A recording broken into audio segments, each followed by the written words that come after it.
तो बच्चों आज मैं आप लोगों को एक्सरसाइज 7.3 से रिलेटेड जो फॉर्मूला इंपॉर्टेंट है मैं आपको बताने जा रहा हूँ। इसी सीरीज़ में जो सबसे पहला नाम आता है एरिया ऑफ सेक्टर का।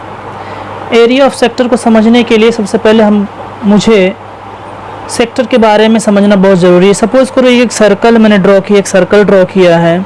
इस सर्कल का ये जो सेंटर उसको मैंने ओ से रिप्रेजेंट किया, ये पॉइंट को मैंने ए से और इस पॉइंट को मैंने बी से रिप्रेजेंट किया। बीच में मैंने आर्क को रिलेटेड कर रहा हूँ एक्स से और इसका एक पार्ट मैं बना दे रहा हूँ वाई से। तो यहाँ से लेकर ये जो पूरा पार्ट है बेटा, ये पूरा पार्ट ध्यान से समझना, इसको हम लोग बोलते हैं सेक्टर। और इसके पीछे का जो पार्ट है वो आपका भी सेक्टर है, लेकिन इसमें अंदर दो तरह का सेक्टर होते हैं, एक माइनर और एक मेजर। माइनर मतलब होता है छोटा और मेजर मतलब होता है बड़ा। तो छोटा वाला जो हिस्सा रहेगा उसको हम लोग बोलते हैं माइनर सेक्टर और बड़ा वाला जो पार्ट रहेगा उसको बोलते हैं मेजर सेक्टर। आप जानते हैं सेक्टर जो बनता है वो आपके एंगल से बनता है और एक सर्कल का तो टोटल एंगल होता है वो 360 होता है। कितना होता है ये? 360 डिग्री होता है। तो अब इसका एरिया अपने को एक पार्ट का एरिया कैसे निकाला जाए। आप जानते हैं कि जब किसी सर्कल का एरिया निकालते हैं तो उसका फॉर्मूला बनता है पाई आर स्क्वायर। तो अगर हम किसी सेक्टर का एरिया निकालेंगे उसका फॉर्मूला क्या बनता है? तो एरिया ऑफ द सेक्टर जो फॉर्मूला होता है वो होता है theta upon 360 into pi r square. ये सिंपल सा फॉर्मूला। अब यहाँ पे थीटा क्या है? थीटा इसका सेंट्रल एंगल है। अगर इस सेक्टर का, इस छोटे से पार्ट का, इस सेक्टर का अगर एंगल 60 होगा तो अब यहाँ पे हम क्या लिखेंगे? 60 upon 360 into pi r square. लेकिन अगर मान लीजिए हमें पूरे सर्कल का निकालना है एरिया, तो अब पूरे सर्कल का निकालने के लिए एरिया मैंने पहले एंगल बताया कितना 360 होता है। तो यहाँ पे आपका बन जाएगा 360 upon 360 into pi r square. तो 360 कैंसल, तो आपके पास क्या बचेगा? सिर्फ पाई आर स्क्वायर। जैसे कि मैंने पहले बताया था सर्कल का एरिया का फॉर्मूला पाई आर स्क्वायर होता है। लेकिन यहाँ पे हमें area of the sector solve करना है, इसलिए हमें एरिया ऑफ सेक्टर में समझना बहुत ज़रूरी है कि आपको कितने पार्ट के बारे में बता रहा है, कितना एंगल है उस पार्ट का, जो एंगल बन रहा है कितना एंगल है। तो ये जनरल फार्मूला है एरिया ऑफ सेक्टर का फार्मूला है। इसी को अगर हम मॉडिफिकेशन करना चाहें, थोड़ा सा और चीज़ें करना चाहें, तो इसी को ऐसा लिख सकते हैं area of sector is equal to theta upon 360। यहाँ पे जो पाई आर स्क्वायर है मल्टीप्लिकेशन में इधर आकर डिवाइड करेगा, तो इसके नीचे हम लिख सकते हैं पाई आर स्क्वायर। तो area of sector upon area of circle is equal to क्या होता है? Theta upon 360। एक फॉर्मूला ये भी आपके सामने बन के रेडी हो गया।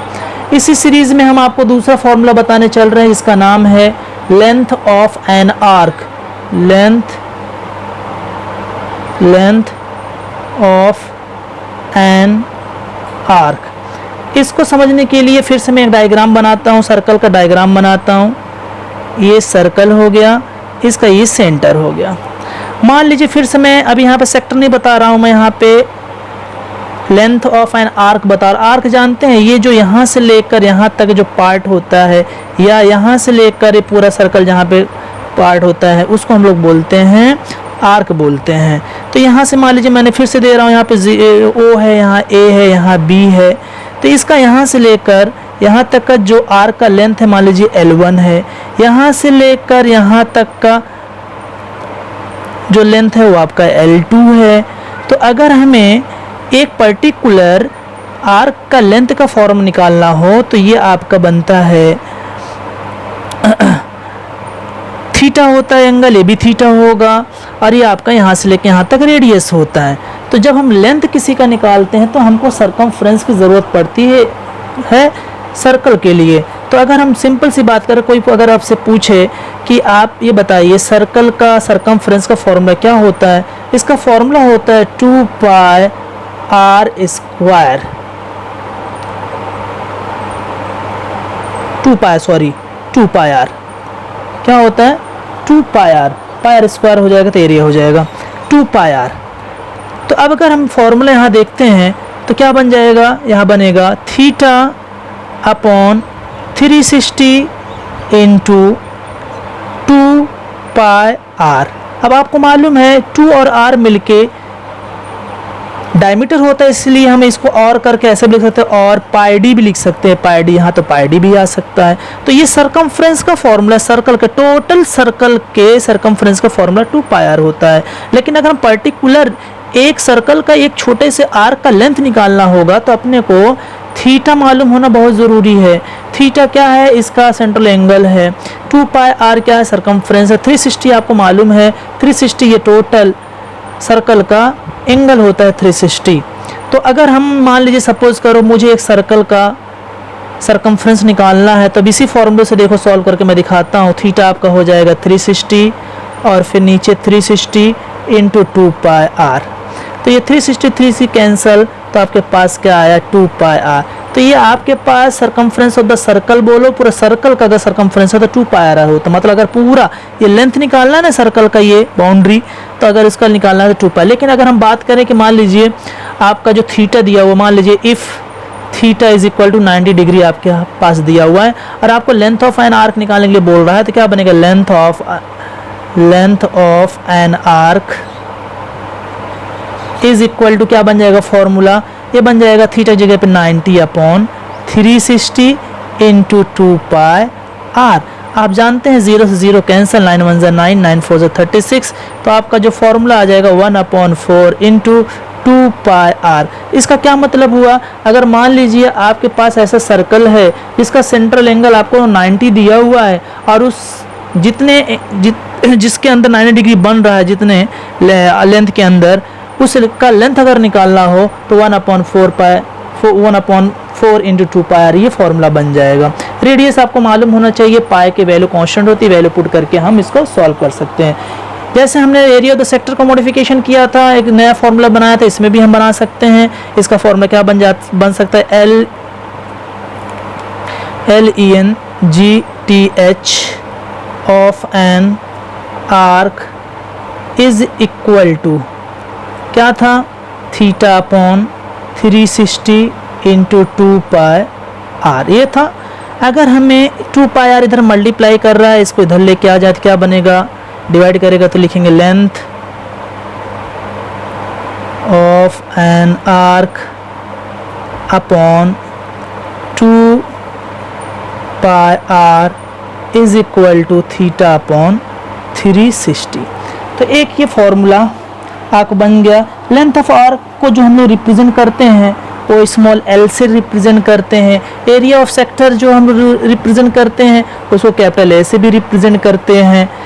तो ये दो फॉर्मूला आपका एक्सरसाइज 7.3 के लिए बहुत ज़्यादा इम्पोर्टेंट है, बहुत ज़्यादा इम्पोर्टेंट है, इसलिए इसको जानना बहुत ज़रूरी है। इसी सीरीज़ में अगर हम देखें, जो इक्वेशन नंबर 1 मैं यहाँ पे लिखा हूँ, जो area of sector upon pi r square equal theta upon 360, equation number 1।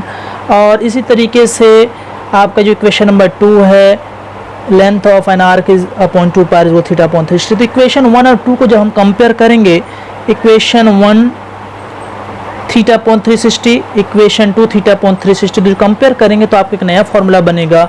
क्या बनेगा? यहाँ लिख सकता हूँ मैं, कंपेयरिंग इक्वेशन इक्वेशन 1 एंड 2, तो क्या बनेगा? L upon 2 pi r is equal to A upon pi r square. आप देख सकते हैं पाई से यहाँ पाई कैंसिल हो जाएगा, एक आर से एक आर कैंसिल हो जाएगा तो एक आर बचेगा। तो आपके पास आया L अपॉन 2 और यहाँ बचेगा A अपॉन R। तो अगर हमको A निकालना है, एरिया ऑफ द सेक्टर, और लेंथ ऑफ एन आर का रिलेशन देखना है, तो आपका फॉर्मूला बन जाएगा A is equal to L upon 2R। तो ये आपका फॉर्मूला बन गया एरिया ऑफ सेक्टर का एक नया फॉर्मूला। इसी तरीके से अगर हम L निकालेंगे, L निकालना चाहते हैं तो L का बन जाएगा L इज इक्वल टू आपका बनेगा 2A अपॉन R, क्योंकि 2 इधर क्रॉस चला जाएगा, L अपने जगह पे है। तो आपका ये दूसरा फॉर्मूला बन गया। तो अगर कभी आपको क्वेश्चन में दिया रहे एरिया ऑफ सेक्टर दिया हुआ है और आपको लेंथ ऑफ एन आर्क दिया हुआ, रेडियस दिया हो, तो आप डायरेक्ट फार्मूला लगा के सॉल्व कर सकते हैं। Thank you.